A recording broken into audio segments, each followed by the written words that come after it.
so sorry. Just Don't worry. Literally, all I can say is thank you. It's just, you know, that's what they say, like, to be seen.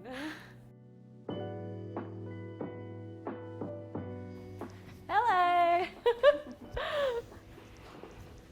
Is this all right? I think I might just sit like there.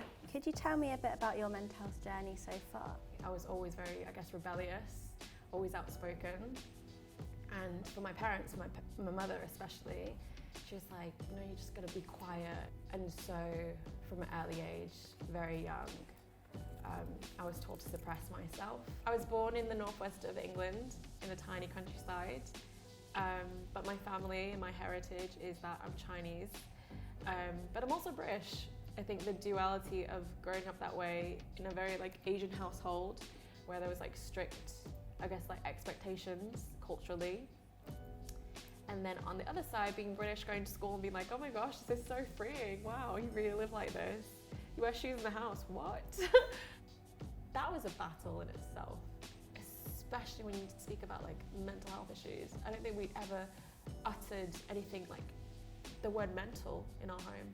Depression, definitely not. Growing up, being those things, and still am those things, there was a lot of stereotypes thrusted upon me that I'm just quiet, that I'm submissive, all those things that an Asian woman would be seen as. And so I, being the person I am, I also had to fight even more against it in the workplace. I had to be louder, whereas like my friend who is a black woman would have to do less, would have to be more quiet.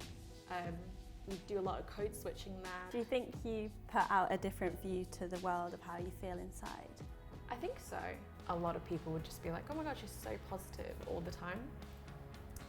But I'm not. There are days, lots of days, where I'm really not positive. So a couple of years ago, well, a few years I think now, I was a victim of a hate crime. And I had to tell my mum. And like, I remember that conversation, it lasted probably like under 20 minutes. And then she's like, if this happened to me, if someone hurled racial abuse at me and like followed me into a store and no one helped me, then I would just go home, I'd cry about it, and then I'd never talk about it again. And she's like, don't ever tell your dad. It's really damaging to be told to quieten down before you've even learned to speak up. What would you say to someone struggling with their mental health right now? What I would say to them is that it might not be better tomorrow, or the next day, or the next day, or the next day, or the week, or the month, or the year. But eventually, you'll grow a love that's bigger around whatever hurt you, whatever's hurting you.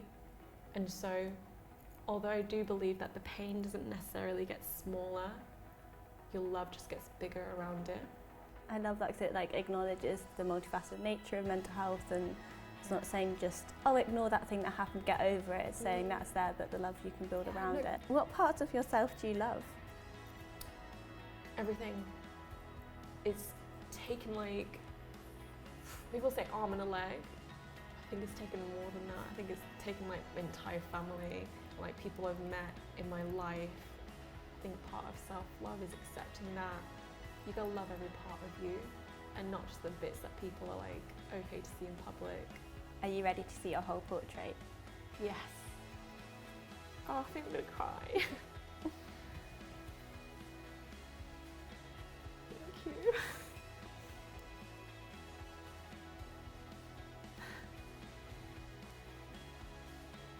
Thanks. I'm so sorry. Don't worry. Literally, all I can say is thank you. It's just, you know, that's what they say, like, to be seen. Thank you, that means a lot to me as well. Yeah.